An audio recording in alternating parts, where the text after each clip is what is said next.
Good morning, everybody. Welcome to At the Inn.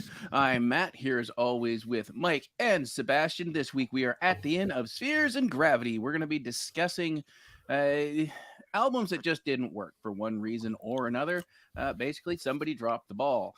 Wah. Yeah, right? See what I did there? I like it. Matt is the pun master in this group. You know what? I don't have my joke writer with me this week. Maybe we'll get a run in from him next week. Duff McKagan. No Spencer dad joke of the week. No Spencer dad joke of the week this week. Man. But we'll get a. I was maybe looking forward to that. I have He's a got really jokes. inappropriate joke, but I won't say it here. I'll say it. Yeah, tell us later. We don't that's- need to be canceled. Matt's first Matt's off- the one that gets canceled, not you, Sam.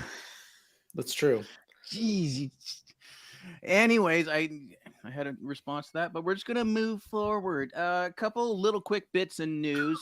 First off, I watched a lot of wrestling last weekend, boys. A lot. Unfortunately, I did too. So did I. I watched NXT for the most Did part. not There's watch that. one match that I somehow, when I went back to rewatch, I accidentally skipped it, which sucks because it was the guy I was looking forward to the most. Aw, And it took me a man. couple days to realize it, but I was busy.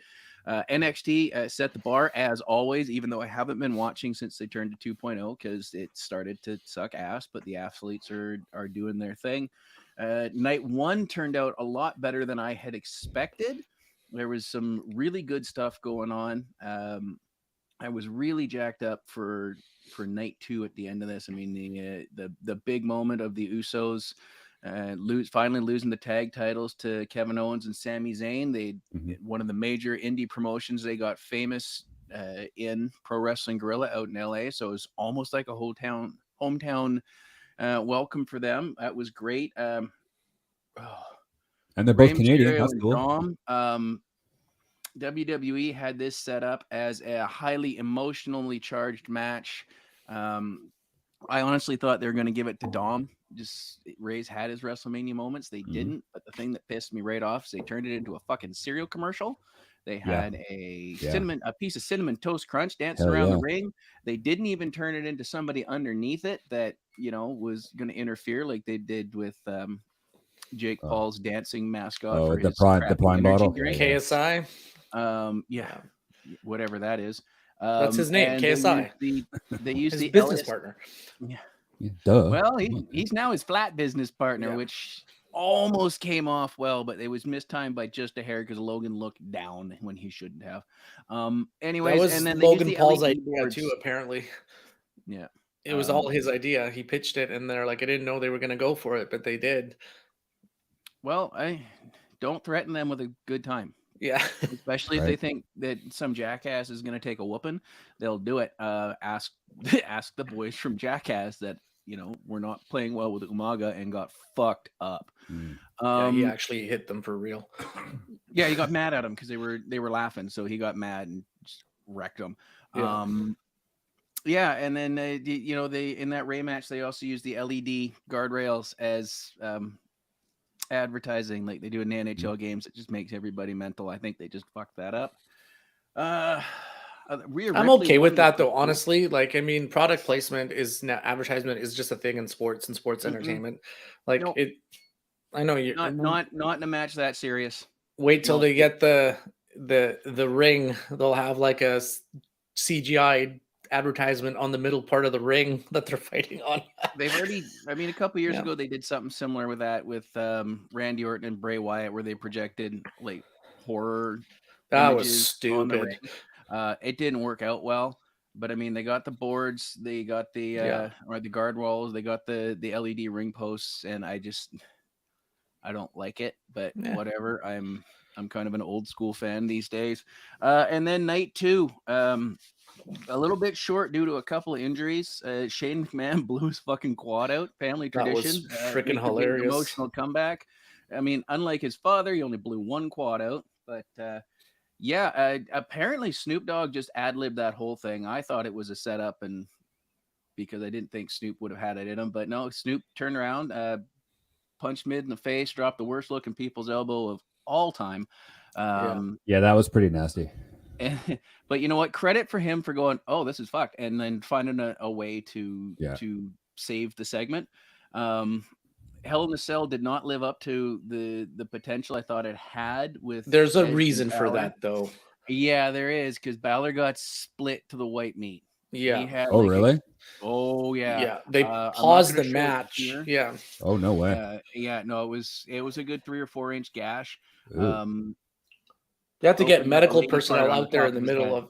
of the match to staple him back up so he can continue. Oh my god. And then Edge was like improvised, just running around the outside of the ring trying to find more weapons to use. But Yeah. like they literally came into the Hell in the Cell to like stitch him up because he was just Holy crap. it was like this big, this gash. It Oh, just yeah. went whoosh straight out. And Whoa. like you could go, yeah, it was And, not you know, good. You can look up Finn Balor's social media. He's got photos of it on there. I saw it the next day, and I was like, "Ooh." So yeah, absolutely. Now, can I ask you a question? Can I ask you a question? Yeah. So when injuries happen, like say the Shane McMahon thing, when they have to ad lib, is there always a backup plan, or is it just straight up like, hey, this is the way we're going this way, and if something bad happens, well, just figure it out? Is that kind of how? Very, very rarely do they plan for contingencies like that. Okay. It's up to the veterans in the ring and the guys sitting just behind the curtain in what they call the gorilla position to serve something up. Okay. Sometimes they'll grab somebody who's like run out there and beat his ass, or and once in a while they'll just say, hey, no, it's for a while they were actually going, no, this guy's cut, we got to check it out, doing something a little more similar to like a boxing match or a UFC where they have to get checked out, because wrestlers have a history of just going, I'm fine, and continuing the match to their detriment. I mean, look at Triple H. His quad injury got 1,000 times worse in 2000 because he refused to stop the match and instead went through every spot they had left on one freaking leg. I guess the most famous botch of like when they had to just ad lib something, I wouldn't say the most famous, but a famous one is when Batista and Cena both. Was it Batista and Cena? They both landed at the same time at the Royal Rumble as the last two entrants. And they're just like, nobody knew what to do. So one ref raised one hand, the other raised the other hand. And it was like, that was all ad-libbed in the moment. Do you remember the follow-up to that? Yeah, that's when Vince McMahon tore both his quads. Yeah, McMahon storms down to the ring, slides into the ring, stands up, falls directly on his ass, sat in the ring trying to control it because he yelling at everyone with two torn quads. Yeah, and sitting propped up in the corner yelling at everybody on how to fix it because he physically could not stand. So that was 2005, I believe. I mean, and then sometimes it's just like when Foley went through the Hell in the Cell, the off the top was planned, but when he got choke slammed through it, that wasn't supposed to happen. That wasn't supposed to give way. There's, the medical team came in and they used it. Well, they didn't really use it. Everybody was in shock. Undertaker has said that he thought he killed him in that moment several times in interviews and whatnot. So yeah, he thought he was pretty legit brutal. dead, and he was just that was part of the shock on his face. Everybody's like, "Oh, he's staying in character." No, he's not. He was way out of character. He was just legitimately concerned he killed him, and it was when Foley groaned something to Terry Funk about buy me time. Terry stood up, and that's when Terry got choke slammed literally out of his shoes, and they finished the match. It was gross, and the weird thing is, Taker's the one that went into that match hurt. Yeah, he had a broken foot. You got to give props to wrestlers for. I don't think a lot of people that don't follow wrestling really closely realize how many injuries wrestlers have that they actually work with that nobody knows about. None of them, I guarantee you, none of them after even a short career are 100% healthy every single night that they're fighting. No. There's always some sort of major ailment, I have a friend of mine who's a wrestler, and seeing him perform in the ring and seeing him walk around outside of it are very different. Very different. And he's not an old dude. He's younger than I am. And it's just watching him in the ring and watching him move outside the ring can be two very different experiences. I've never really talked to him about it, but it's something I did notice. Anyways, back to Mania. Jesus piss. I don't even know what they were thinking. They had another big emotional moment. Actually, they had two, but Roman Reigns winning over Cody Rhodes. They had this set up as the boyhood dream come true, part 2 or 3. That's why I watched it for Cody to win, and it's it was a story where they're going to reuse this clip for years to come. Even if they, pull the belt off of him a month later and put it back on Roman for the continuation, they killed the entire thing. I have no idea what they're gonna do coming up. Well, they want a Brock and Cody storyline now, apparently. Yeah, well, Cody took an ass whooping on Raw, but the other match that I really enjoyed, I think it's the go out of your way and watch of the entire weekend. Sheamus and Gunther and Drew McIntyre beat the piss out of each other. That was uncomfortable at parts to watch. It was as close to a Japanese match as you're going to get on North America TV. It was hard hitting. All these guys, they must have said, just slap the shit out of my chest. I don't care. Yeah, sorry for what's about to happen. Yeah. And all three of these guys, they're full contact guys. They're not unsafe about it, but they're going to have a fight. And this is the 5th time in WWE that Gunther or Walter has got a 5-star match at a Dave Meltzer, which is really hard to get unless you're Kenny Omega or in the Tokyo Dome. It was hard hitting. It was fantastic. Unfortunately, I think they dropped the ball there because if Sheamus were to win the Intercontinental title, he has held every active title in his WWE career that was available. So he's held the US, he's held both the world titles, he's held both the tag team titles. If it's been a title in his career, Intercontinental is the only one he hasn't held. There's a feel-good moment there, and they kept it on Gunther. Don't really have as much of a problem with it, aside from the fact that they renamed Walter Gunther. Better name though. And watch that one. It's Gunther. All Gunther. It's so that's and then Monday Night Raw was a giant waste of time. For the first time in years, I sat through a live Raw. It was painful. You could definitely feel Vince McMahon's fingers on that, and reports are he was heavily involved and rewrote a big chunk of it day of. It was fucking awful. And was SmackDown any better?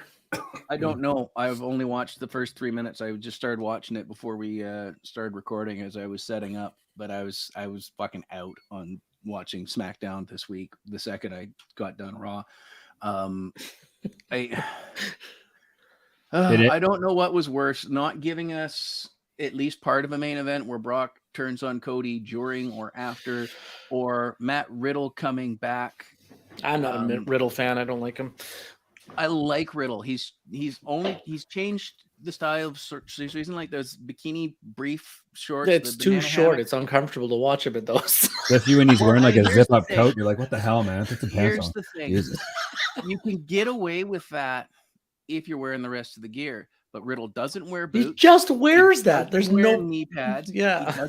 He doesn't even wear wrist tape or elbow, like nothing. So it looks like he's just hopped out of the swimming pool. Literally. And it was uncomfortable. Like the biker shorts are not much better, but for some reason they're 1,000 times better. Well, they're 1,000 times better. Well, they're 1,000 times more cloth. Yeah. And then I don't know. Here's my quick hot take on the thing. I'm okay with Roman Reigns winning at WrestleMania. It's disappointing, and I think it's a miss because they really set up Cody Rhodes. But Cody Rhodes hasn't really been back that long for the WWE. No, I mean he took that big injury. So I don't mind. Like, don't get me wrong. I'm a huge Roman fan. Love Roman. I've never been on the hater wagon. It just depends on what they're going to do with the bloodline, right? Like, so if this is the dissolution of the bloodline, that's the whole point of what the concept of WrestleMania was for that storyline, is the bloodline crumbling, basically. I'm also, what else was I going to say? I'm also a big fan of Brock as a heel because he's stupid as a babyface. His whole Cowboy Brock thing was so bad. And then when he has to speak on the mic, it's just like him and Bobby Lashley speaking and trying to do promos is like the most Painful. cringeworthy thing ever. Mhm. They're not good speakers. Brock was at his best when Paul Heyman did all his speaking and he just went into the ring and destroyed everybody. Like that Yes, was absolutely. so. Now I am going to get into this. I am going to do I'm bringing Cheap Seat booking back. That's going to happen tomorrow at 10 a.m. Pacific. So if anybody wants to get in on that, Seb, I know you're working. I You probably got work, a cold one. But I am going to restart my wrestling podcast under a slightly different format. I'll get into some of these in more detail, including the merger, which we haven't talked about, but we're running a little long on this. We got other things to cover. Moving on. Real quick, hot takes. Mick Mars versus Motley Crue. Mike, Mick opted out of the tour due to illness. Yeah, he's got a lot of band physical. turned around and cut his percentage from 25 down to 5 for it, and then Mick is now suing. So, what are your take on this, Mike? I don't know. Like he's a founding member of the band. I understand 25% maybe for someone that's not touring is a little high. Mm-hmm. How does he think that? How does he think that he's going to get paid for not showing up to work? Well, there's that, and they've also got to pay his replacements, and right, like he's still getting 5% of a stadium gig. Let's say there's while he's at home, not even there for the stadium gig. 20,000 people there at whatever the tickets cost. That's over 50 shows or whatever. That's a lot of bread. Well, I think the real issue that it wasn't discussed, right? It was just happened, and he's like, "What the hell?" Yeah. So. Yeah, I mean, both are valid points. The other thing is, Crew puts on a stage show, and probably not going to be as large as like a Kiss or a U2, but a lot of bands, the ticket prices are up because they have trouble covering costs, right? And they suck. That helps too. A couple weeks ago that U2's major world tour, it didn't make money until the last 3 shows. Yeah, because of the overhead involved in it. That's also U2 is putting a lot of dollars into their shows, but. At the same time, if you're getting 5% of merch and whatever take home, sure, it's not that bad, but not even having a say in it. Like mailbox money is the goal. Sure. It's the goal. Yeah, we've discussed this. We would like to have our own line of merch so that we just money shows up in the middle. Ooh, cool. For, whether it's something that's come out of one of our mouths that made it to a t-shirt or something with our logo on it. Mailbox money is the goal for everyone. It's an inactive income stream. Yeah. Passive income, basically, that you don't have to do anything. Yeah, well, that's how smaller bands make all their money. They don't do it on ticket revenue. They do it on merch. No. Right? Yeah, it's all merch all day long. My boys cool We Are Wasted had a huge supply of tickets or of t-shirts sitting in the merch store on the last cruise, and they weren't selling for a lot of money either. They were by far, I think they were $10 or $15 a piece. Oh, wow. So they were a good 10 or 15 bucks underneath the Jericho shirts and the other merch that was in there, and it was freaking cat, man. That's why concert shirts are $65. Yeah, I mean, the entire thing's going up. Ticket sales are going up. Merch price is going up. T-shirts were $50 in the 90s, right? Like I remember hoodies are like over $120. I remember buying a shirt at Page and Plant. It was a long sleeve shirt. I think it was, and that was in the States. It was like $55 US. Yeah, and that was in 1995. My Black Label Society, which is not this one, but my toque was like $50. Yeah, right. I think it was up there. You guys are making wrestling merch prices sound a lot better. Oh yeah, yeah. Like I bought Junior. I bought my son a shirt at Iron Maiden when we went and saw him in 2019, and it was, I don't know, $60. But he still has it. It doesn't fit, but he still has it, which is kind of that's going to be a poster in his room at some point, I think. Absolutely, as it should be. Give him a shadow box, sort that thing out. Yeah. So, I mean, now I have another good friend of mine who's a musician who is adamant that he's not going to get a streaming service because the streaming services don't pay the artists. And he was kind of tipsy one night, and I kind of got him off on a rant on it. And I just looked at him and I said, "But how is it any different from the way the record companies were fucking them?" Mm-hmm. It's an estate trading. But I mean, it's an unfortunate necessity of the music world to be on streaming services because it's so accessible to the world. How Mhm. else are you going to get your music out there? You just upload it to Well, I mean, Spotify or Apple Music, and now it's global. Like you don't have to send it anywhere. Mhm. So, and I Yeah. know you get such a small, ridiculous percentage of it, but it is ridiculously small. It is unfair. But I mean, to be honest with you, record companies have been fucking artists for decades. Oh yeah, Absolutely. It's watch whether Elvis. you're the new band that comes in and it's like, oh my god, the record company just says, what do we want? And it shows up, and at the end of the tour, you get a bill and you've walked home with $20 because you had the caviar, you had the champagne, you Yep. had the bowl full of condoms, you had to have somebody that took the green M&Ms out of the fucking jar, Yep. right? And you get nobody the likes the advance. green You get the M&Ms. advance at the beginning to make the record, and then you blow it all there. Then at the back end you get nothing. Yeah. Right? Yeah, I mean, and it's the record industry has been fucking artists for decades, and I don't see how the streaming is any different than just replacing what legally record companies aren't allowed to do anymore after a lot of work. Do you I mean, remember? it's Do you guys remember? self-promotion, which is great. Go ahead. Sorry. Do you guys remember Jesse Wainwright Yes. from Seacrum? He was in the band State of Shock. Yes. Yeah. So he was playing at the casino when I worked there back in the day, and I had a conversation with him, and I basically said, like, yeah, man, you guys did it. Like, you guys became rock stars. And he's like, it's, I'm like, it's a lot of work and it's not pretty. It's for what most people think it is. It's not as glamorous as you would actually think it is. No. Goes, No. but the 90% of bullshit and hard work outweighs the 10% of performing on stage. And I believe he said they didn't even make a profit until the third album. Yeah, right. So they were in the negative for the first two albums of professionally recorded It's crazy. albums so they didn't even turn a profit at all as a band. So they were broke for the first two albums pretty much. Yeah, well, I mean, Jesse and another member of State of Shock used to bartend at a pub I used to go to. So I mean, I was never there when they were there, but a lot of my friends were. So it's just one of those things where ships in the night. We just missed each other. Jesse actually was really good friends with my friend Jen. And one day he was dog sitting. I was told to go over and pick the dog up for her. So I go over there to his house, and then it wasn't at the time far from, it was in our old neighborhood. And we're looking at each other. It's like, I know you, man. It's like, it's not from the pub. It's from somewhere else. I'm like, yeah. It's like, you hung out with this guy and this guy. You were a year, but yeah. And we figured out, and we sat there and we bullshitted for a while. But I mean, it's the way it is. I mean, you think you have all this going on from the outside looking in, but it's the saying is, I wrestle or I play music for free or I fight for free. I get paid for everything between getting to the show and getting to the next one. Yeah. Like leaving the first show and getting to the next one is what you're paying me for. I do my spotlight stuff for free. Yeah. Yeah. They do it because you enjoy it, right? Yeah. That's the whole concept of it. It's for the love, right? Yeah, I think that's right across the board. I mean, comedians, actors, musicians, athletes.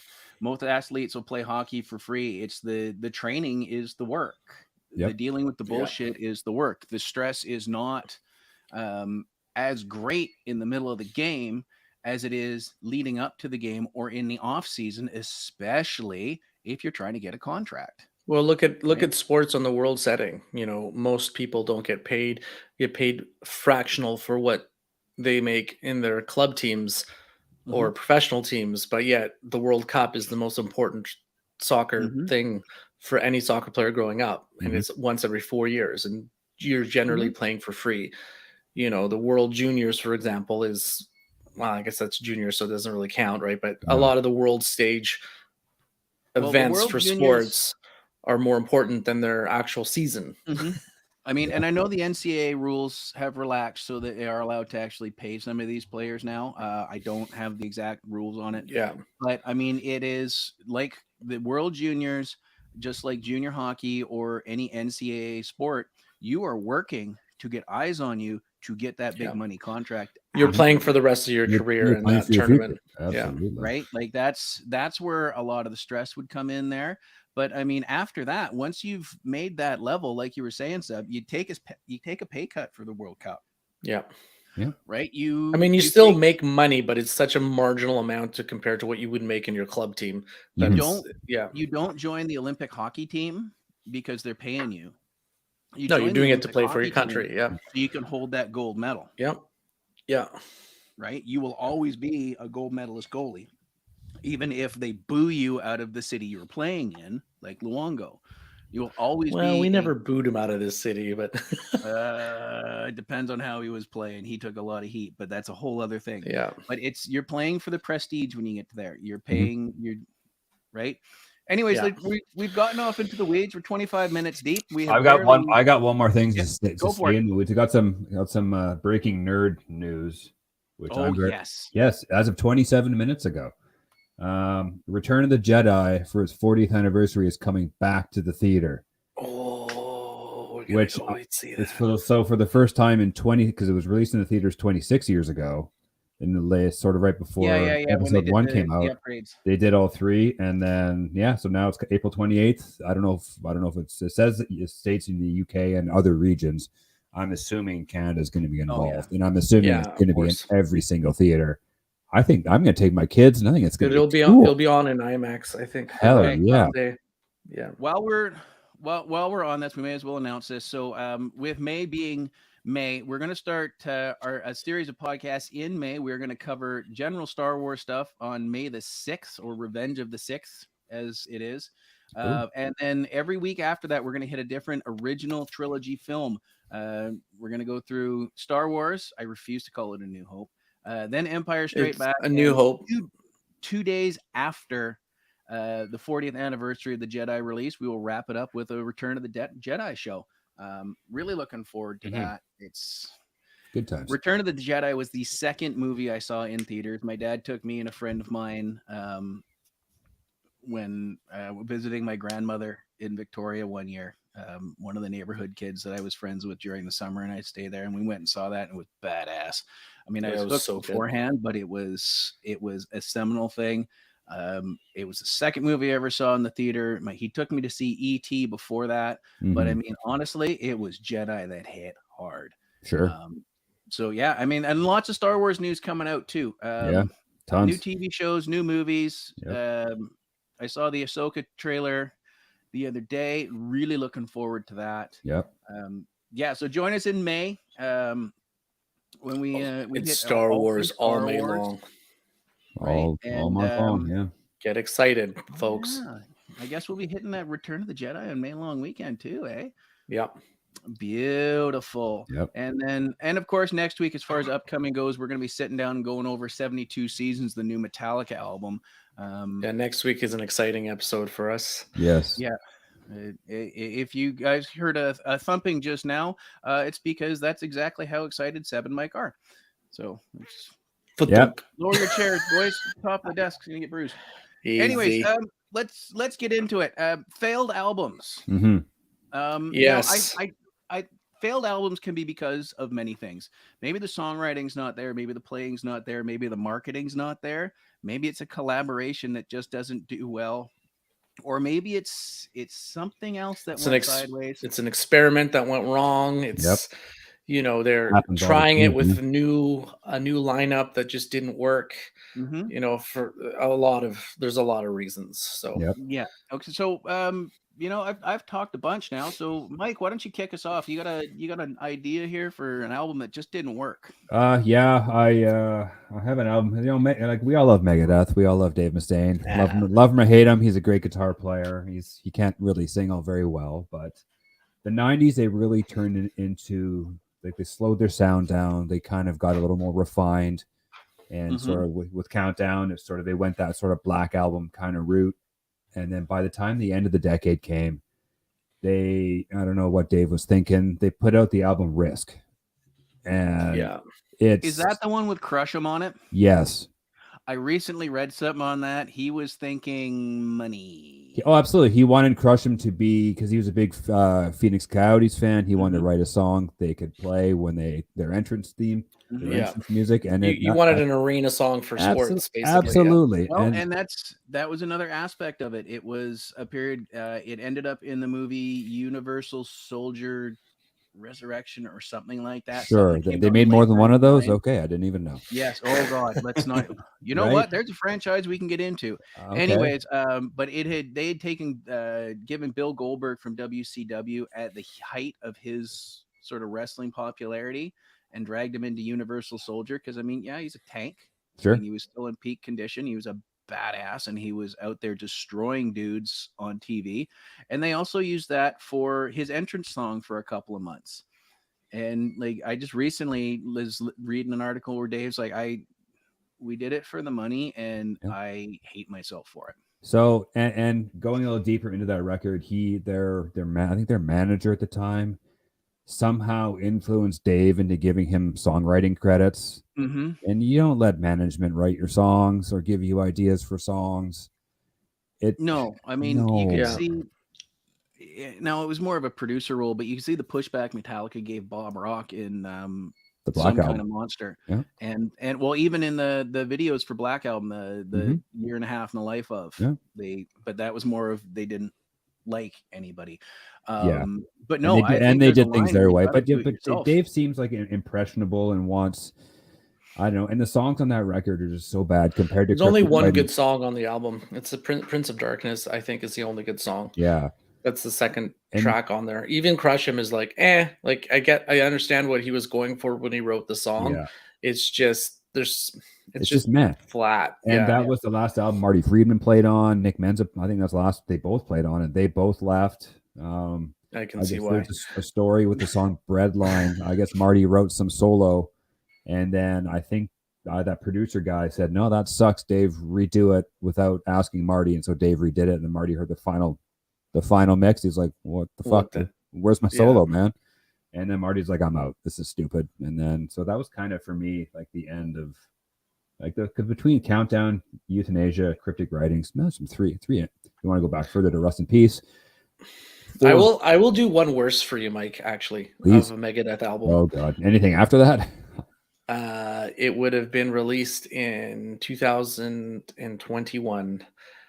Megadeth Unplugged in Boston. Oh, good God. Oh, I didn't know that was a thing. That's a thing. I didn't even know. Yeah, it's an unplugged album. And if there's a band that doesn't need an unplugged album, it's Megadeth. Absolutely. Holy shit. Have a listen to it. I mean, this is the track list. And let me tell you, if any of these songs you think are acoustic songs, Dread and the Fugitive Mind, I don't know. Trust, Time, The Beginning, which is the first Time song off the Risk album. Yeah. Use the Man, Holy Wars, The Punishment Must Die, Almost Honest, Promises, She Wolf, Motorpsycho, and they end it with Symphony of Destruction. Okay, there's a couple that I could see. Trust, you could totally do acoustic because it's got a U2 vibe to it anyway.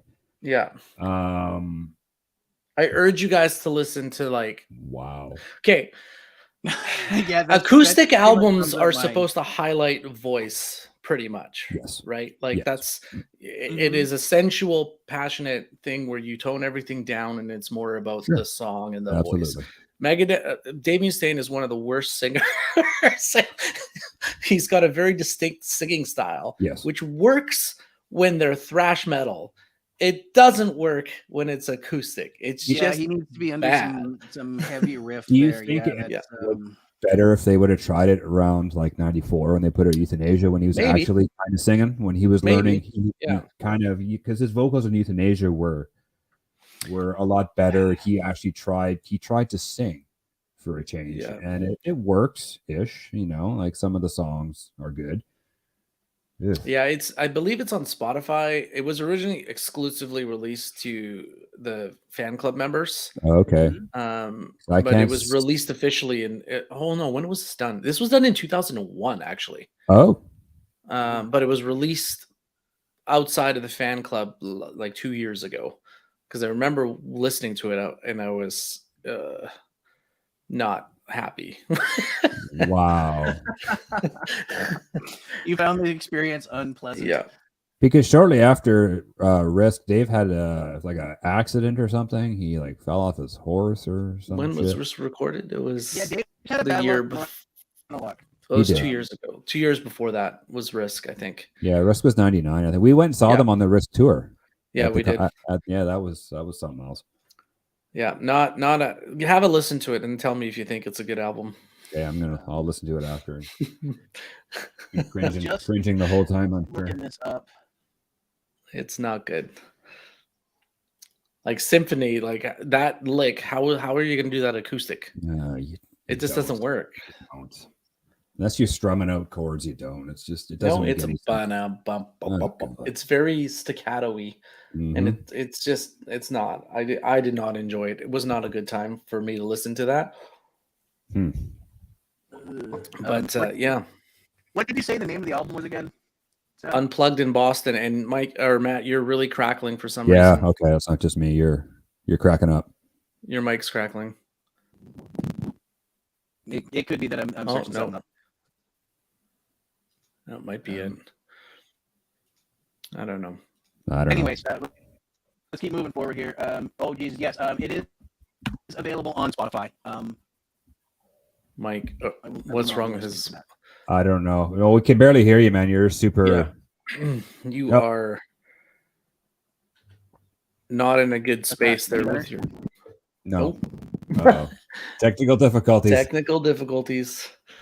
Matt's going to be muted for the rest of the podcast. While Matt's trying to fix things, sure.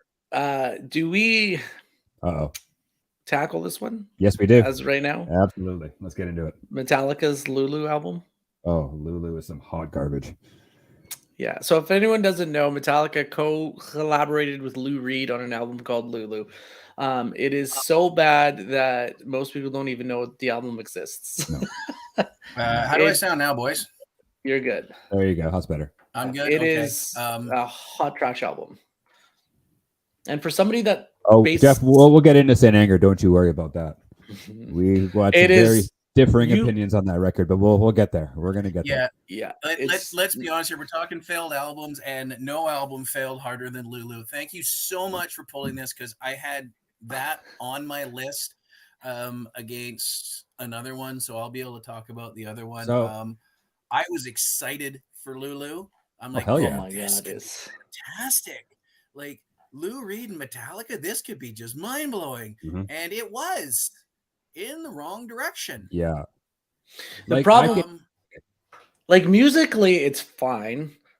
And then he starts singing. Here's like I think it was kind of I'm gonna liken this as this is the Two Girls One Cup of music. Oh well, I mean it's not that bad. You can't understand, it's mind blowing in the wrong way.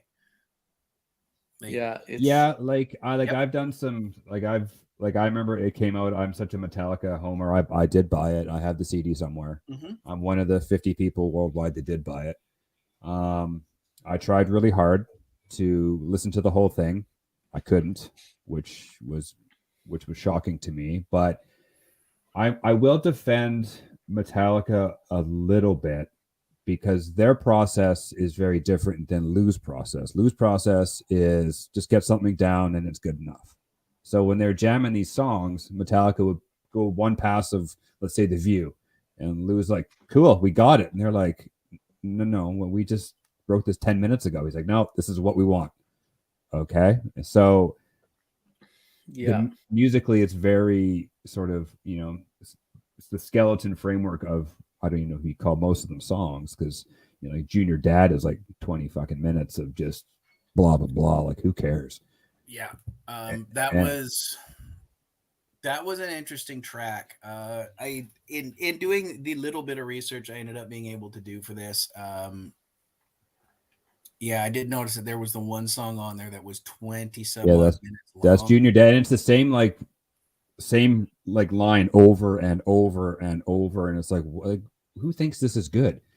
But I will say The View, I think if Hetfield sang the whole record, it'd be amazing, because when he's singing in The View, or any song he sings in, the song all of a sudden takes this really cool direction. Then it just goes back down to, I'm an old guy just barking poetry over some shitty riffs. Really, it's, I don't know. And I saw them play a few of the songs live with Lou. Like, there's some stuff on YouTube when they were promoting it. And they played I think The View, some song with Iced Honey, and some other one. Might have So been. But I yeah, know that Ted. Jeff mentioned St. Anger. St. Anger's Metacritic score was a 65 out of 100. What do you think Lulu's score was? 12. 2. Wow, it's not that low. Okay, It's 40, 21. 45 out of 100. 45, really? Yeah, which is still a fail by Absolutely. Yeah. That's high. That's higher it's- than you would. That's So a giant third. Pitchfork critic Stuart Berman assigned the album a rare 1.0 star rating. Hell yeah. Love it. For all the hilarity that ought to ensure here, Lulu is a frustratingly noble failure. Audacious to an extreme, but exhaustingly tedious as a result. Its few interesting ideas are stretched out beyond the point of utility and pounded into submission. Yeah. That's not, yeah. So, and So then I'm just- another one. This is another good one. If the Red Hot Chili Peppers acoustically covered the 12 worst Primus songs for Starbucks, it would still be slightly better than this. Oh, wow. Wow. That's a hot take. While we're on this, I'm just Oh, looking at you're that staticking listed, again. You're so staticking again. You know what? I know exactly what it is. Yeah. I can get rid of that. Well, Matt fixes his mic. Yeah. So I mean, there's a couple people that gave it some decent ratings, but generally it's just looked upon as an absolute failure of a project. So it's Like just it did teach Metallica spontaneity, which for better or for worse, I don't think that's their style to do anything spontaneous. Yeah. Like they're not a band you see, like they're not going to go jam. Like they're just not going to, okay, we're just going to jam for you. It's just, they're not that band. They're too surgical and too precise. Yeah, it's just Right? it's a weird collaboration. Yeah. It's just not, it doesn't work. I mean, props on them for trying something new and doing a collaboration. You know, you're not always gonna hit it out of the park, so to speak. But Now, I think what would have been cool for a collaboration instead of Lou Reed, if it was, God rest his soul, David Bowie. I think Bowie and Metallica would have been. Lady Gaga's a huge Metallica fan. That would be interesting to see if they collaborated on a couple songs. Well, they did that. Honestly. They did Moth into Flame live. Yeah, she loved it. Absolutely. Hetfield did not because his mic didn't work, but yeah, he was very angry in that moment. Oh yeah, I think seeing Metallica play with a guy like Bowie, someone that's out there but can also, like, Lou. He has a lot of failed projects, Lou Reed. Oh actually. my god! Like, you listened to, I got one. And it's on, what the hell is it called? The Machines of Creation or some shit. It's basically, it came out in '75, and it's an album that is basically noise. It's literal noise for an hour. And I'm like, oh, I'm gonna listen to this and give it a shot. And no. Like, it is. What's it called? Just going back through his discography here. Metal Machine Music. And Metal Machine Music. It's the mid 70s. Maybe it's going to sound like a UFO or something like that. Yeah. It is literally just grinding noises for an hour and 3 minutes. Ugh. Yeah, he's an interesting character, this Lou Reed. Absolutely. But yeah, it's not a good album. And Saint Anger, for all intents and purposes, is there. Because Lou Reed is not an original album by Metallica specifically, so I don't think it's counted in their studio album.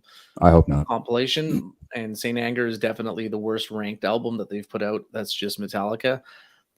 It has its moments. We can talk about that ad nauseum, but it's not as bad as Lulu.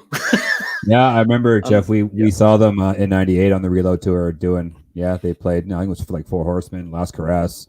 All sorts of fun stuff. Low Man's Lyric. Those are the only three I remember. But to do it in a live setting, just to try it, is different than going back to Megadeth to releasing an entire unplugged album. Yes. And that was released 20 years after it was recorded. Yeah. So they probably had it and go, we shouldn't release this. And Metallica changed some of the Four Horsemen was much different. Acoustic. It was a little more. It sounds good though acoustically. Yes. Well, Hetfield can sing. I think there's the big difference. There's the singer that can stretch his voice to do stuff like that, and Dave just should stick in his lane and do what Megadeth does. Yeah. Right. Punishing riffs. And Matt, are you back? I'm back. Hey. Oh, yay! I think I've been back for a couple minutes, but I didn't notice that I was muted. Yeah, there was a little mute icon. While you guys were talking, Just gonna take a sip of coffee for the working man. So I stole a gimmick while you were talking. All right. From how did this get made? What they like to do is they'll take a movie that probably shouldn't have been made, and they'll look up 5-star Amazon reviews. And I found some. There's actually 42% of Amazon reviews are 5 stars for this album. So here's one I've pulled. Lou Reed The is one of my trolls are out in all-time full favorite- force. Oh yeah, one of my all-time favorite artists. He is absolutely brilliant. Check out Berlin from 1973, one of the greatest albums ever. Now, when I first heard he was doing an album with Metallica, I didn't quite see it, but Lulu is a masterpiece. I can't stop listening to it. Every song is entrancing.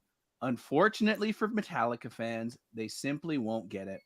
This is clearly a Lou Reed album with Metallica backing him up. And since Lou is an acquired taste, unfortunately not for the masses, especially for the average Metallica fan, this CD will be lost on them. And for those fans that actually like it, I tip my hat. This CD will make Lou fans of Metallica, but not the opposite. Well, kind of nailed it right on the head. That's Absolutely. very truthful to that. Yeah, Absolutely. Because I'm a huge Metallica fan and I don't fucking get it. Like it's beyond me. And wow. Yeah. Hey. I mean, I'm not a Lou Reed fan per se. No, me either. But I mean, that kind of jumped out. I think he's the kind of artist where either you love him or you don't. Like it's a love or hate thing. Like if you're not into Lou Reed, you're not into Lou Reed at all. You're not going to get any of it. Yeah, he's definitely an acquired taste for some. Yeah, and that makes total sense. Same like David Bowie, actually. David Bowie is not for everybody. No, Bowie is not for everybody. There's a lot of Bowie songs that are just classics, but if you get into his deep dive stuff, it's a lot of it is not pleasant for a lot of people. No. You have to. And he had a lot of different personas. He changed his sound all the time. His look he changed all the time, which I think that's really, he just never stayed going down the street. He was always taking He was always experimenting musically. Absolutely. And his last album was like neo jazz. Oh, Black Star? Oh, wow. Yeah. Black Star was really good. That's a very difficult listen when you know the context of how that album was created. There's a documentary about the whole thing too. If you haven't seen it, you should watch it. It's really cool because he told everybody who worked with, he's like, look, this is the deal. I'm going to be dead in like 8 months. So we're doing this. Did he pass about a month after it was released or a month before it was released? I think it was a week or something. It was like a week before it was released, I think, if I remember right. But yeah, it's heavy shit. On the opposite of this, here's my favorite 1-star review that I've seen. Right. It's like an old senile grandpa talking over awesome music. Yeah, that's fair. That's pretty bang on. That's that's it in a nutshell, basically. You're like, you ruined the music by speaking. It's like having Grandpa Simpson talk over some good music. Right? It's very much like that line, the famous Simpson, line from Clerks. This job would be awesome if not for the customers. Well, they're kind of crucial, right? Kind of crucial, absolutely. Yep. All right, Matt. All right, let's move on. Hit us. Yeah, so I'm going a different way. This album failed because of social media backlash, I think. It's not the band's greatest album, but what I am talking about is U2's Songs of the Innocents. It's not Ah Chung Baby or Rattle and Hum or Joshua Tree by any stretch of the imagination, but it's not even pop, really. So no. I mean, it's not going to go down as one of their top 5 albums. I think the massive failure here is much like Metallica and Lou Reed. They tried something, or you were saying with the Metallica acoustics in response to Jeff there, they tried something different. It didn't work. U2 went, you know what? We've sold millions of albums. Let's give everyone one for free as a marketing thing. The way they went about it was kind of fucked up because everybody just woke up one morning, and if you had an iPhone, it was there. Yeah. So I have a problem with the people's backlash for that. It's a free album. Just take it off your phone or take it off your like just you didn't pay for it. No, I understand the people were upset because it was basically forced to them. They're like, here's a free album. It's downloaded already for you. Enjoy it, right? But it's not like they paid for it. I think don't listen to it. What it did is it exposed a huge security hole in people's lives that they didn't realize existed. That Apple could just stick their hands into your life and put in whatever they like. That's a very good point, actually. Right. I think that's what the backlash is really all about. Absolutely was personal. I mean, it was they were like they were intruded on, right? Like they just violate, like you're violated electronically, basically. Yeah. So they're like, what else can you get off my phone? Yeah. Exactly. What Well, else I mean, is and at that's the risk? thing is, I think a lot of us, well, no, I don't think a lot of us really realized how vulnerable the internet made everything. Mhm. I was not one of them, right? Like it goes around all the time. It's like shut microphone off. Hey Siri, oh your microphone's off, or and my Siri just went off. Um, Oh, you- so it's one of those things where we didn't realize there Well, was this hole, exactly. and a There's lot of another people good were point too. Yeah.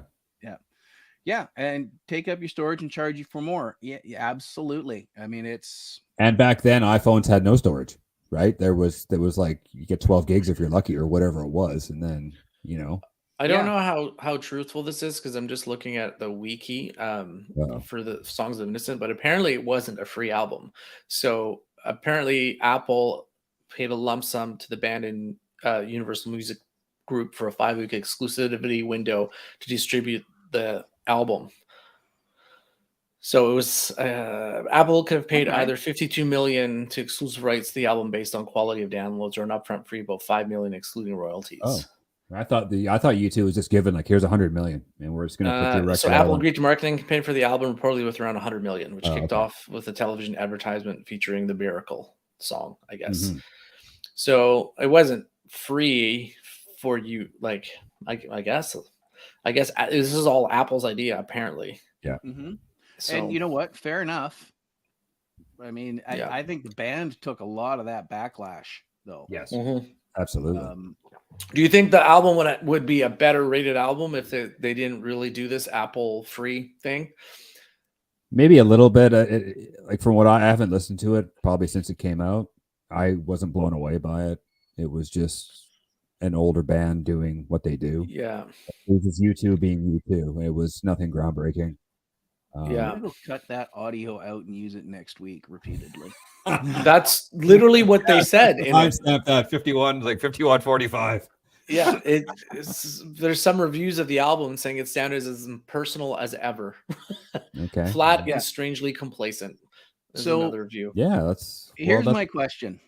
Aside from now, I'm also looking on Amazon at this. It's got this album has 78% 5-star reviews out of 1,479. Those are all So the YouTube album fans. itself. This is Amazon people that have gone and bought the CD. Mhm. Probably huge U2 fans to begin with. If this album had been the quality of earlier U2, so let's say if it had been Joshua Tree, would everybody have been as upset, or was it strictly it wasn't U2 as of old? Like, you know what I mean? Like if they had given us an all-time classic banger, end to end, as perfect as you can get, would it still have gotten the backlash based on security, or would everybody have gone, oh my God, this is amazing, and created a trend?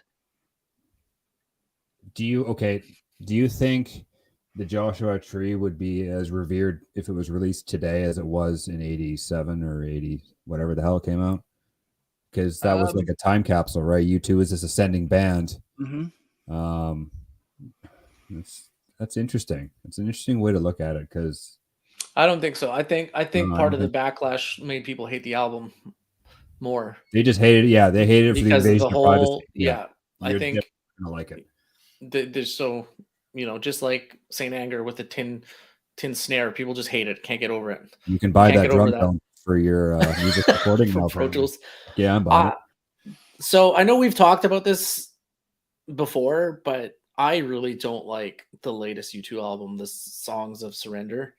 I think Right. it's just so bad. And you've done all these songs. Why are you re-releasing them? And a lot of the songs from the new album feel like they've half-assed the rewriting of it. Mm-hmm. I don't know if you've listened to the new album I've at all, listened or to a couple of the songs that interested me. listen you know- to With or Without You and tell me if that's just the worst version of the song. I they've think ever put. I'm pretty sure I tried it and I turned it off. It's I'm like, so this- bad. I'm like, you can't. Yeah. Well, that's exactly right. Yeah. Yep, here's Deborah coming in. Thanks for joining us, Deborah. I see your name pop up occasionally. Your first time commenting, I believe, could be wrong. It would still have gotten the backlash. No one likes things being forced on them. No, absolutely. You want choice as an artist, as a listener, right? So when you're being forced to listen to something, or forced to appreciate something, or forced, people just don't like that immediately because they're like, well, no, I didn't want to listen to that. It wasn't my choice. Mm-hmm. So, yeah. I mean, fair enough. I mean, and I'm just looking at the recent U2 albums, Songs of Innocence, Songs of Experience, and Songs of Surrender. So I see what they're doing here since 2014. Yeah. And I think the Songs of Surrender is basically a soundtrack to Bono's book about his life. He picked those 40 songs and wrote a book about those. Like each chapter is named after one of those songs. Yeah. I urge anyone that's listening to this podcast to go and on Spotify, Apple Music, wherever you get your music from, listen to the new version of With or Without You from Songs of Surrender by U2 and tell me if it's just utter garbage, because I just think it's the worst song they've ever put out, honestly. It's just that when you listen to it, the voice and vocals just doesn't fit timing-wise with the music. It just, everything seems off about that entire song. And I'm just like listening to it going like, why does this sound so odd and weird? Like, it's bad. I listened to it in the car on the way to work when it came on my Discover Weekly or Release Radar from Spotify, and I just couldn't get over how much of a miss they like. It's just a bad song, a bad remix. It's a bad remake, yeah. And he rewrote. Now you guys are gonna think I hate you too, which I don't. But we know. Well, I know you love them, and I know you love that song especially. That is probably in your top 10 songs of all time. It has a special place in my heart because the specific song With or Without You, for those of you that don't know, I went to music school for 2.5 years, and that's one of the first songs that I learned to sing when I was really developing my voice. And I had a couple of classmates with me that really encouraged me to try singing when I was very insecure about it. I still am. But that was the first song that I basically learned how to sing. So it has a special place in my heart because it's connected to me from experience in my life. So just to hear it shittily done is and friends from the friends. I don't have your same aversion to singing in public. Clearly, I have sung With or Without You. It was originally on a dare. I've done it, not a lot. It's not like in high rotation in what I do. But I mean, there was one time I had like a 50 song list. With or Without You is a really fun song to sing. It is. You don't have a karaoke night at work, do you? No, we don't have a spot for it. I'm dragging you out one night to karaoke, and you and I are gonna sing something. Oh God, I might have to come down for this. I'm sick that week. Yeah, that's right. I'll Out of the country. He's not available. I know a few people that'll do the karaoke's. Jeff here I know through karaoke. I want to hear you sing something. And I'll record something and sing it to you. And not only will I help you with it, I will keep my shirt on while you do it. Okay, moving on to the next. Moving on. But yes, unlike Jeff's comment. Everybody, stop encouraging this. Stop encouraging this plan. We don't like this plan. Mike, moving on. Finish the U2 thing. U2 did get weird after Octung Baby. And I'm going to throw this out there. Pop is my favorite U2 record. I love that album. Really? Yes. What the hell's wrong with Mike? Nothing. Oh, it's just different. Like, I remember even when Discotheque first came out, and I was like, man, this song is fucking cool. And it's the sound and the whole album. It's just got this. Okay, low key, I really like the song Discotheque. Fuck, it's great. Yeah, I just really like it. Like, there's a couple dumb songs on the record, but every record usually has a couple of dumb songs. But man, the sound and the vibe, it's just I love it. Like Mofo is just stupid. Yeah, but see, I'm with Jeff. Usually, it's anything before Zooropa is usually where I live. But Pop was like Zooropa on pretty good. I did enjoy All That You Can't Leave Behind. Not as much as some of the other ones. It was, they definitely picked up a wobble then for me. But Pop is like Zooropa on steroids, and even the band has even said that record wasn't finished. They didn't have time because they had tour dates booked. They had to put it out, so it wasn't really 100% done. But man, it's cool. It's okay. And so That's There's just me. another factor: a rushed album. It Right? happens, Like, right? I You think, have a deadline and you don't make it. It's like, fuck, right? yeah, you've got stuff booked for one reason or other. Behind the not even rushed. Well, no, rushed is a good word, Hurried. but just behind the scenes stuff that doesn't go well. Like the This last was season brought of up Game of earlier. Thrones. Saint Anger. There was a lot of shit going on behind the scenes during Saint Anger. You fucking left Jason the left the band. band. You left the band. Yeah. James disappeared to Russia, got loaded on vodka hunting polar bears, and came back and disappeared into rehab. Yep. For like almost 2 Lars years. was having an existential crisis because of all of this. Well, and not only with the Russia thing, he skipped his kid's like first birthday to go to Russia, and then he was going through some shit. and then he got kicked out of the house, and then he had to go to rehab. Yeah. And then it was such an interesting time, like such a crazy time for a band that big to see them go. Well, we might as well talk about Saint Anger now because a lot of people hate it, and I guess maybe because of my YouTube pop comments, I think we all know where this is going. I'm gonna defend. Yes, I am defending. There are moments on Saint Anger. Matt's pissing his pants off. Seb's ready to jump through the screen. Here's the thing, though. I've been telling Mike this for fucking 20 years. 20 years. And he's like, it's a shit album. And then all of a sudden, a couple weeks ago, he's like, hey, Saint Anger's not a bad album. Sometimes. Yeah. And now I'm going to defend it because when I listen to it, I don't know. There's some songs I think with the album, though, if you are a Metallica fan or a metal fan or just interested in music and seeing how music is created from the inside eye, like fly on the wall, watch Some Kind of Monster and it will open your eyes up to what was going on with this band during the making of the album. And it started off as a how to make a album video, and it turned into like halfway through the band's gonna disband, and they weren't prepared for this. Like, this isn't what the movie was supposed to be about.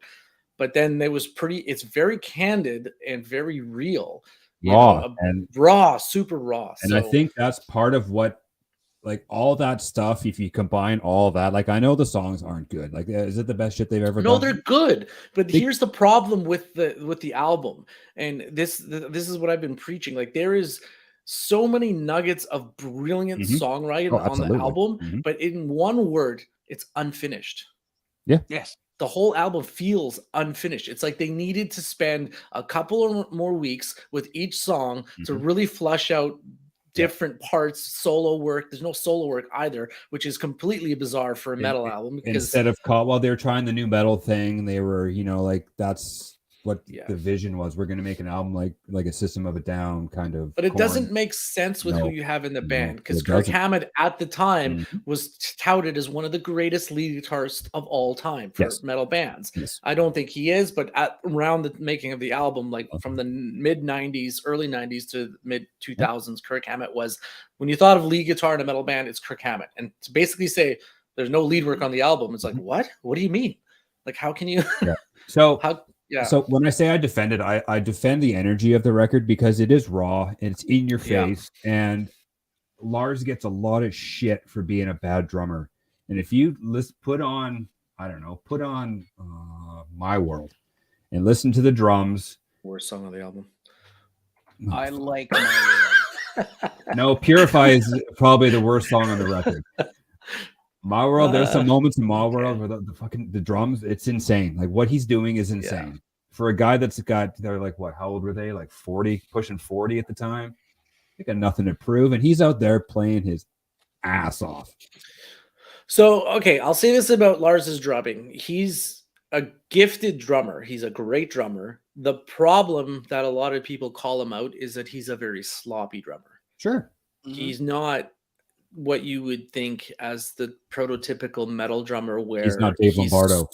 He's super in time. He's, like a Dana Carey, for example. Or Danny Carey from Tool. He is sloppy. But his involvement in the music process doesn't allow him to just work on his craft because he's in so many other things with Metallica. He's the business mind. He's writing contracts with He's the other arranger. business. He He's the arranges arranger. all those riffs together. He puts everything Yeah. together himself. Yeah. And that's how like Master of Puppets was just a combination of 800 riffs from two different guys. Yeah. Oh, okay. So we're just gonna put this here, put that there. He's a gifted puzzle maker. Like he just can just put all this shit. And Like- does it work all the time? No. Like let's But just then cut. you don't want to recycle the same thing. The only negative I have about him is just lay off a hi-hat. Just lay off a hi-hat. I think the There's older so he much gets, hi-hat in every one of his drum lines. It's just gets annoying sometimes. and as he older and as the older he gets, I think it's only going to get worse because he's not going to be doing any complicated fills going into his mid 60s. For if they want to keep going, like he just said, they want to keep going for 10 more years if they can stay healthy. Anyone that's listening to the podcast, listen to any of the 4 songs that they released for 72 seasons and just listen for the hi-hat, and you can't unhear it through the whole song. You're just it's like, everywhere. Why is there so much hi-hat? Yep, it's everywhere, We'll man. get into 72 seasons next week. Yeah, that's right. So I'm looking at the track listing for Saint Anger. I like Some Kind of Monster. It is a hair long at 8.5 minutes. It's not. Dude, the It's first perfect. 3 like songs My are World. freaking I like bangers. Again, I like Sweet Amber. Is it their best work? No, fuck no. It's not even close. It was a band that was completely broken and just trying to pick up the pieces of. But And that's they where- did something entirely new with the creation of this album. They had no songs prepared going to the studio. They went into the studio and basically just jammed it out live in the studio to create these songs. And because they did that's the feel they're going for. And not many worked before James went to rehab. I think Some Kind of Monster was one that stayed, and he had nothing in the I tank. think that was heavily reworked, though. Oh, of course it was. Yeah. But he had nothing in the tank. This was, 20 years of debauchery just kind of wears on you after a while. It did, right? I mean, they were dicks to Jason. They paid the price. They're lucky they got robbed. I think Karma played a big part in this record. It was just everything, all the sort of dick moves they'd done over the years, and just push everybody out of the way to get to the top. I think it was starting. Then the Piper was getting paid a little bit. And with James and his stuff, Kirk had stuff going on. Jason left the band. Lars was like, "What the fuck?" Blah blah blah. Yeah. Right. Left the band. So the thing about the Some Kind of Monster documentary is they stumbled into something huge, which will happen with the documentary from time to time. I mean, it's like the Wrestling with Shadows documentary where they accidentally stumbled into being on scene when the Montreal Screwjob went down, and Vince and Brett, Brett dropping Vince like a bad habit in the locker room. So Some Kind of Monster, same sort of deal. They were filming one thing, and then all of a sudden, Jason's gone. James is gone. Lars is having an existential crisis. Kurt's surfing a lot. Kirk is just like, why can't we just all get along? Yeah. And then can I just play a guitar solo? Come on, man. You add in the fact that this therapist that they had brought in now, and let's not forget Bob Rock thinking that he might get a full-time spot in the band. At one point. I don't think he did. Bob was more like their dad. Anyway, he was like Daddy Bob. He's the glue that held that band together. He probably through that whole thing, he probably did. Yeah. But then you factor in this therapist. This therapist also had something to prove because he tried the same thing with Rage Against the Machine and it didn't work. Nope. So there's a lot of controversy with him. What was his name? Phil? What's it, Phil, Toll. right? Yeah, Phil Toll. And a lot of people seem to think that he was a leech hanging on to a famous band for a paycheck and not really caring about doing the therapy work to get them past a particular dark spot in their life. Like he was, he wanted to go on the road with them, and they're like, "Fuck you, we're good." Yeah, because he wanted to keep collecting the paycheck. Well, so 40 it was like what, $40,000 a month they were paying him. Yeah, they're paying him an extraordinary amount, and he wanted to keep getting paid. It's what it looked like, I don't know if it was more for his wallet or for his ego or just for the fact he didn't have anything else lined up, but he had something to prove coming in there after the Rage breakup, despite his best efforts or whatever. But I mean, it was an interesting way to do it. And the other thing about that album that was brand new to them is it was far more collaborative of a process. Yeah, the Right? writing You'd- credits you'd go to the hear entire band Yep. They and all the wrote. Read the producer. lyrics laid They out wrote- on chalkboards. They wrote lyrics Kirk- together, which, for better or worse, I'm not sure that's the greatest idea in the world. You know, and Kirk's in there with the vocal lyrical process, and so is Lars and James. That was his territory, and fuck you for a Yep. lot of years. Well, even Right? Bob Rock had influence. Like Yeah, he has writing credits for every song on that album. So Yeah, and so instead he's of the sticking producer. to their wheelhouse, they were all getting input from the rest of the band and working on how to accept it. Yeah. Whether it's and maybe that's why Kirk didn't get a lot of solos done. Is he was too busy. No, Lars flat out told him there's no Everything else? solos in this record. Yeah, well, that was fucking stupid. Yeah, But, that was part of his vision. yeah, it was a lot of firsts for them. It was a documentary crew. It was therapy. It was going through life, and just there are points. I think every song on that album could have been great Could have been if it hadn't. If it not for needed the more backstage time. Like bullshit. Seb said, it needed more time. Each song needed more time. Yeah, there is a YouTube compilation that a band redid the entire album with normal sounding drums, and it's infinitely better. Of course, like with a normal snare sound. It's yeah, you can find it on YouTube. It's the whole album is in one video, and they just redid every song. So. Okay, they did remix Some Kind of Monster and then cut it down and put normal drums on it. They did an edit version, and it sounds like regular, like 90s Metallica. And it's like, okay, there's something here, but with the garbage production. Do you guys know why Jason left the band? Do you guys know the story? Well, because because he wanted to play more music, and he wasn't allowed to. Yes, quote unquote. Yeah. Well, it was a side project he wanted to do, and then they said you can't do that. Yeah, it was the Echo Brain thing. Yeah. And then Jason wanted to tour it and play clubs, and actually it was James that said, no, there's no fucking way you're doing that. You're not selling merch, you're not doing nothing. And I guess it was during the classic albums, like the recording session to do that for the Black album. I guess James and Jason got into it, and James told him, he's like, you can easily be replaced, buddy. And then Jason's like, well, fuck this, I'm out. And then they played what the last song they played live together was Fade to Black, and then that was like November of 2000. Fitting. And then January of 2001 he was gone. He knew he was done. Like he was like, fuck that. Like it's like, how can you be threatened by a band that's never gonna do anything? Like Echo Brain, I bought the CD too because I'm such a Metallica homer. I bought it. It's not terrible, but it's not metal, it's not rock, it's like folk. It's like, have you listened to his new stuff? Because he's got a new band called Newstead out. He put a record out like in 2008 or something.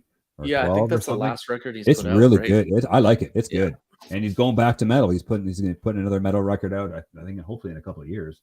He's got the song Soldier Head, which is the one that's got the most listens on Spotify. It sounds like the Four Horsemen, man. A lot of it sounds like Reload. Like a lot of it's like very Reload heavy, and sort of you can definitely hear the Metallica influence.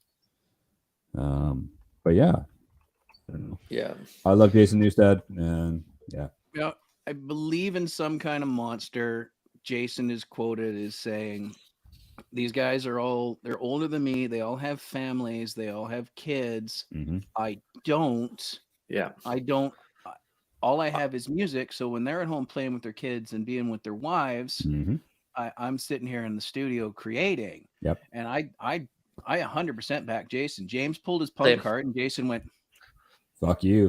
It's coming from a place of insecurity and fear, though. Oh, absolutely. Right? He's had apologized many times in his talk. James has talked about that dark moment in his life where we all want to hang on to something that we're too scared to let go because we're scared of losing it. And it's not the right move at all, because you have to let people be free to create. Because that's had they allowed Jason to go and do all these side projects, I think Jason would still be in the band, first of all, and it would allow the exploration of more creativity that would flow back towards the band. I believe so. But shall we move on? I just want to just touch on that one more little thing. Sure. It wasn't such an easy process to replace Jason, though, was it? As we saw through the video in Some Kind of Monster, because they had dozens and dozens of bass players in. Yeah. Big name bass players. Right? So I just want to touch one more thing on St. Anger. The song "All Within My Hands." I'm pretty sure James wrote all the lyrics of this because it seems like an apology letter to Jason and his probably everybody in his life. He's one of the lyrics is, "I will only let you breathe my air that you receive. Then we'll see if I let you love me." Like it's just this control, and just he can't. Like it says, "I'll die if I let it go. Control is love. Love is control. I'll fall if I let it go. Control is love. Love is control." Like it's just the dude had issues, man. Yeah. And that's post rehab, those lyrics. And it's just realizing probably how much of a dick he'd been for us so long. And Yeah, sure, so we said that most of the lyrics was written after rehab. yeah. Yes. I believe. And Yeah, it makes you know, sense.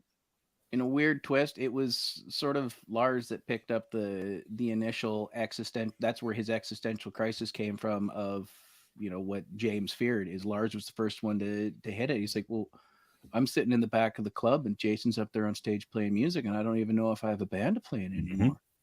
Mm-hmm. Yeah.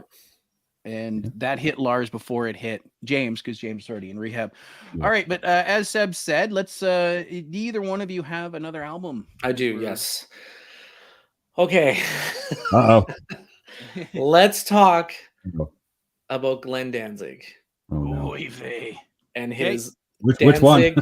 Danzig sings Elvis. Oh. I don't know if you've heard it or not, but it's not good. And the best way I can sum it up is in this one review that somebody says, it's Mark Denham for All Music basically says, while Glenn Danzig doesn't sound exactly bad here, the harder he tries to sound like Priestley, the more he misses the target, and the grain of his voice and the occasional moments where he's reaching for notes he doesn't quite have make it clear he should not have waited till he was 64 to do this. That was my exact point. I was going to say, if he'd have done this 30 years ago, I bet you it would have been awesome. If he did it, around Danzig 2, 3, early 90s, man, it would have been kick. Because then he had a great voice. Well, when you first hear Glenn Danzig, the first thing you think of is, man, he sounds like Jim Morrison and Elvis Presley put together. Absolutely. And for years, he was tagged with the nickname Evil Elvis for years. Even the Misfits and Sam Hain stuff, the punk stuff, he still sounded like Morrison and Elvis. Yeah. And for decades, people were telling him, you should do an Elvis cover album. Mm-hmm. And he finally did it. And it's just, for me, it's just too late. It's too late into your career. You're 64. You don't have the chops anymore to sing like Elvis. And honestly, nobody cares that Danzig's doing anything unless it's the Misfits, right? Even the Misfits, yeah. I care. Like it's watching a couple old geriatrics. Well, the Misfits are coming back. They're back, baby. Yeah. Yeah. So I don't know if you guys have listened to it or not. I urge you guys to give it a listen just to check it out. But it's an experiment that should have happened 30 years ago.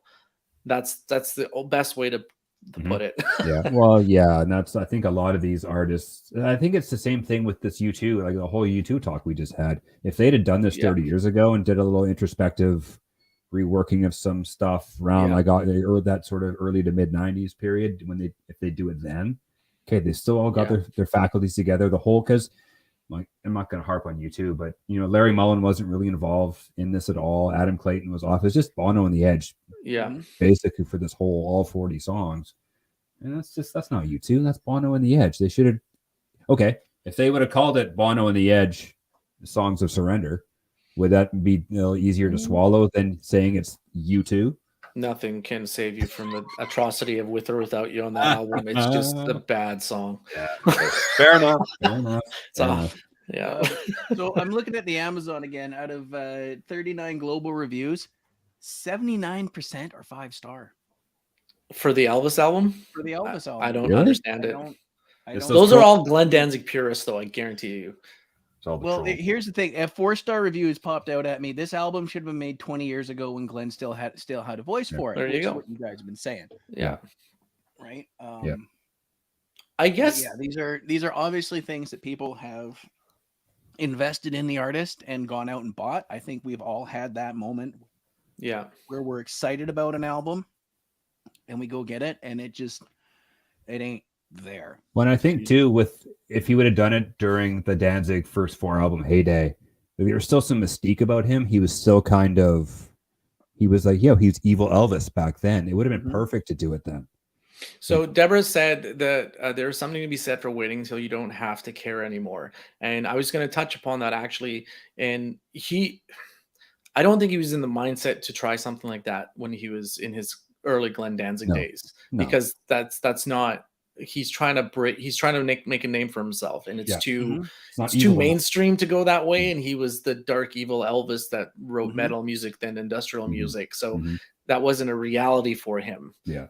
because I think you're too concerned about selling records and a certain image you want to portray as well, Mhm. that doing something like an Elvis album will completely derail you from your trajectory of where you envision your career going. Sure. So unfortunately, if he did this in his 30s and 40s, it would have been a way, like we were touched on, it would have been a way better album. He would have been able to nail it.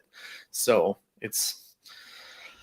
Yeah. it's The, I guess the thing I I always tough. found about Glenn, listening to his interviews back in the day, he was very much about protecting the gimmick. This is he's what always he playing the envisaged, character. this is what he Always. wanted. And if you got, and you can see it, he did it with reporters and VJs and journalists all the time. If you asked him a question that he did not want asked, or if you questioned something like, why don't you do a Doors or an Elvis thing, he was hostile with you. He was combative, Yeah. right? I've seen it. He took this one little female MTV DJ right to town when she mentioned something about him sounding like Elvis or Jim Morrison or something like that. I don't But he remember the does. question, That's but the he went thing. Right. Like it's Yeah. right. Like he was in wrestling is protecting the gimmick. You never saw the Undertaker break character, Nope. and Oh God, wrestlers have tried their entire careers to make the but I mean, Undertaker it's break on beyond the live point. TV. But like he wouldn't put himself in that position really. Yeah. Like he did a couple of times, didn't work out so well. What about the But Spinneroonie segment? I was there for that live. Everyone, even Vince McMahon, tried to get her to break Yeah. character. Well, we can get into that Okay, later. 'Cause that's the point. The point is, Glenn protected his gimmick to a degree where he was openly hostile and combative with Yeah. anybody that tried to have input. You see it on TV, so I can only imagine what it was like if you were in private with him, trying to have a business discussion or trying to help him engineer an album. Yeah. Right? I mean, some guys are like that, and for better or for worse, sometimes it works. I think it probably hurt Glenn's career overall. The Elvis album, or No, just his demeanor about protecting his gimmick and his vision. I think there's something to be said for absolutely do it because it's going to be from your heart, but at the same time, it's a lot like don't put the penny in the light socket. There's only so many times you say it before you let them do it, and it doesn't turn out well. And I think that's probably a good analogy for how Glenn's career was sort of peaks and valleys, and then just sort of fizzled. Yeah. Right? Do you think he puts out another album? That's the last album he put out. So before that it was Black Laden Crown, which was 2017, and then he put out the Elvis album 3 years ago. Do you think he's done? I think it's going to depend on how this Misfits thing goes. I guess he's back in Misfits. I think he can probably get around writing 2-3 minute songs with Jerry Only and doing that. Maybe if they can going back to his punk days. Go back to the punk days. It's probably a little bit easier for him to probably do instead of trying to be that evil crooner guy now. He just can't do it. He couldn't do it in 2010. Like you listen to I guess it might be Black Laden Crown. It's not good. Or even 2017. Was that 17? Yeah. Was there one that came out in 2010 or something? There's a big break. So he did an album in 2004 called Circle of Snakes. Yeah. And then his next studio album was 2015. So it was 11 years later when he put out a new album. Because even Circle of Snakes, you could hear the voice it was starting to trail off a little bit. His first six albums are really good. Yeah. And take Black Acid Devil for what it is. The songs translated really well live. I like that. It is good, yeah. Right. I like Black Acid when we went and saw Danzig in '96 with Ozzy and Sepultura, that's right. He played Biohazard. He was touring that record, number 5. Yeah. Well, Sacrifice is a really good song off that album as well, too. So put real drums on it. It sounds good, right? Yeah. Yeah, no, I mean, I enjoyed that album. So I'm just looking it up. The Misfits have 3 tour dates in June and July: Tampa, Newark, and Phoenix. I think this is really going to hinge on what Glenn does next. Whether the guys can all get along enough to turn into a nostalgia tour act to some degree. Oh, I think they're already. I think that's already there. I think they are full on. Why would they come back now if they're not going for that? I think I'm just looking at 3 tour dates that are 3 tour dates over the course of 3 weeks, 4 weeks maybe. I think it's an experiment. I think they're like, okay, we're gonna try this. They're testing the waters with him. Yeah, 3 weeks, 3 shows, and we'll see how it goes. And I think it's probably going to really dictate the direction everybody, not just Glenn, but the rest of the Misfits take coming out of this. Yeah, agreed. Are you guys Misfits fans? Like, do you listen to the Misfits? No. Or do you just listen to Metallica's version of the Misfits? I'd be a liar if I said no. That's exactly how I listen to the Misfits. Yeah, same. I have listened to a bunch of it. I haven't really gotten super deep into it. They got some fun. They got some fun tunes. They got some fun shit. They do. I mean, they got some fun stuff. They have some classic stuff. I don't know why they decided to jump in WCW wrestling for a couple of months, but that happened in 99 or 2000. Weird, really? Oh, it was like. Oh, that was the time in WCW where they're just trying anything. Coffin on roller skates. Yeah. It was a coffin on roller skates. Anyways, I mean, but no, the Misfits, I mean, cool logo, some cool songs, but I've never done the deep dive of it. No.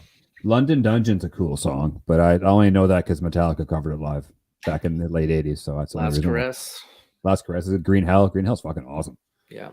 But again, they're better because Metallica did them. You listen to the original versions, you're like, oh, this is just. Yeah, they're much better for Metallica having covered them.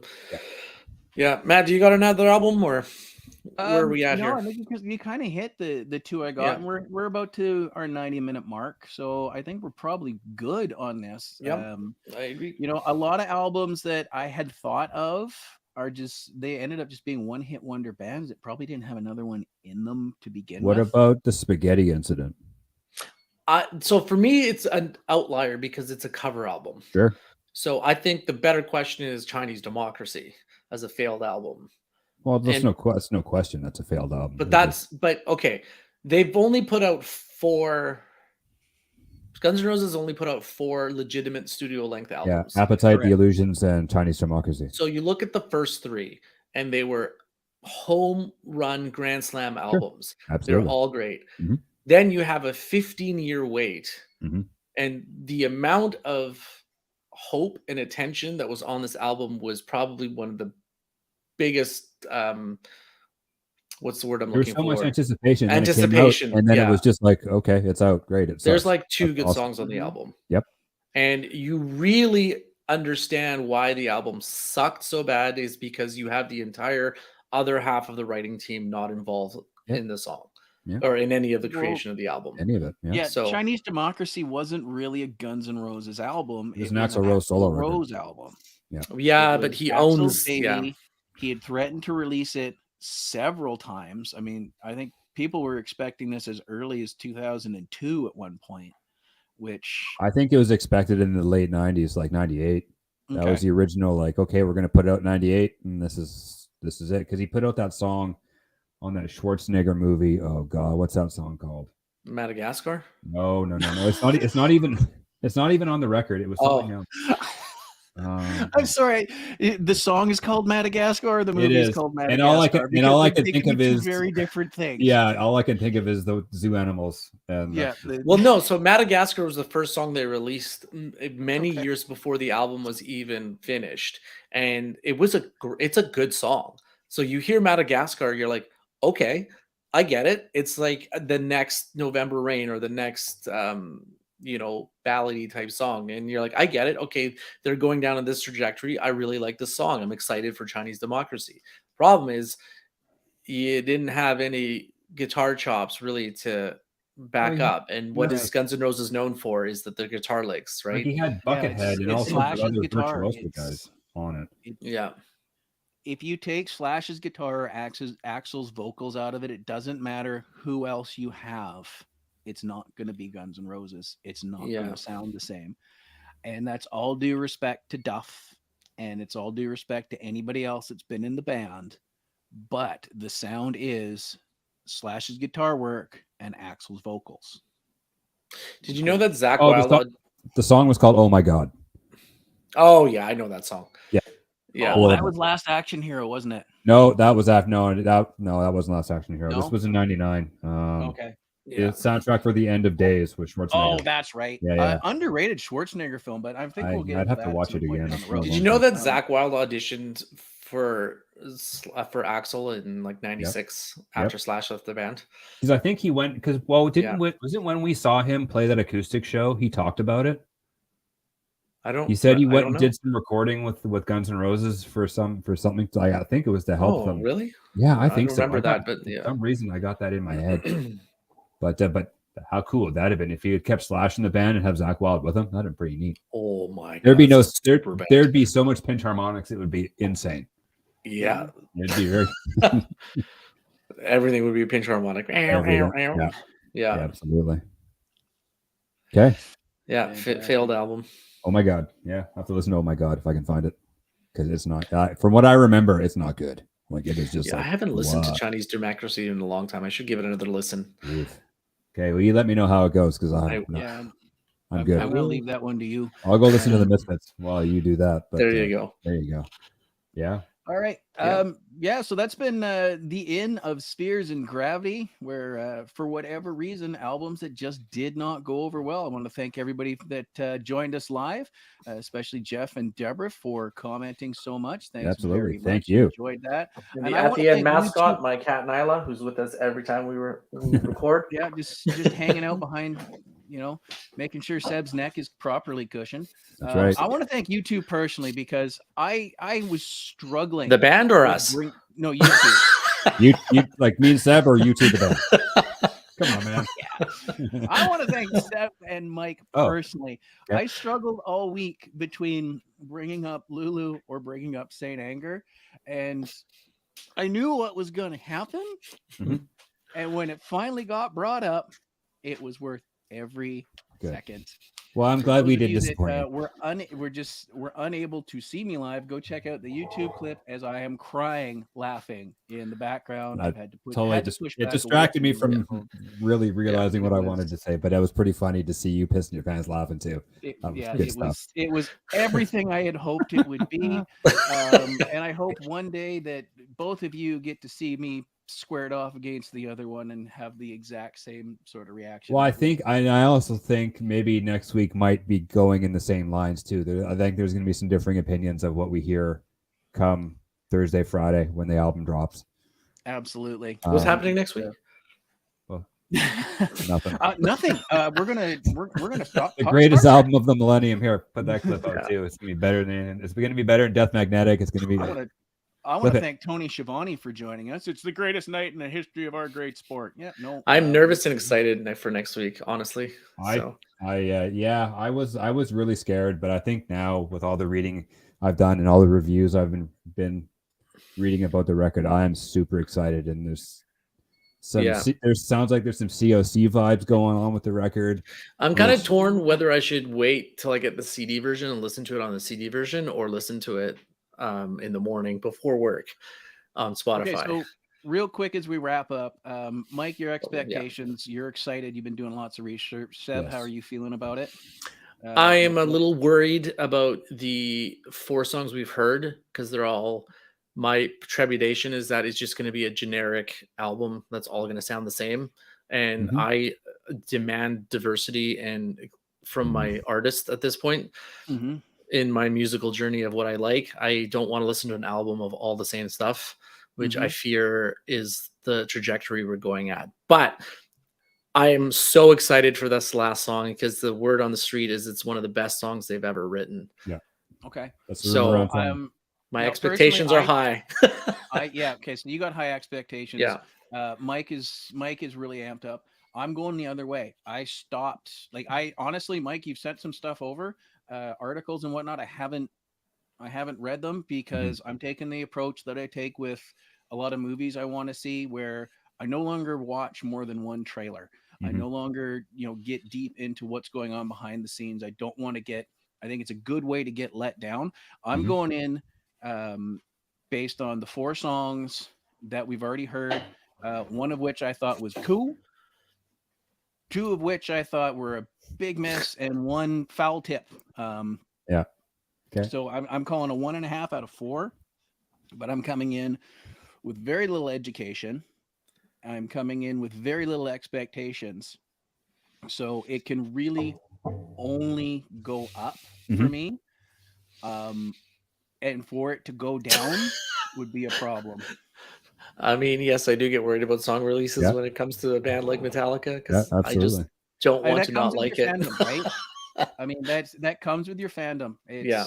I mean, this is Yeah.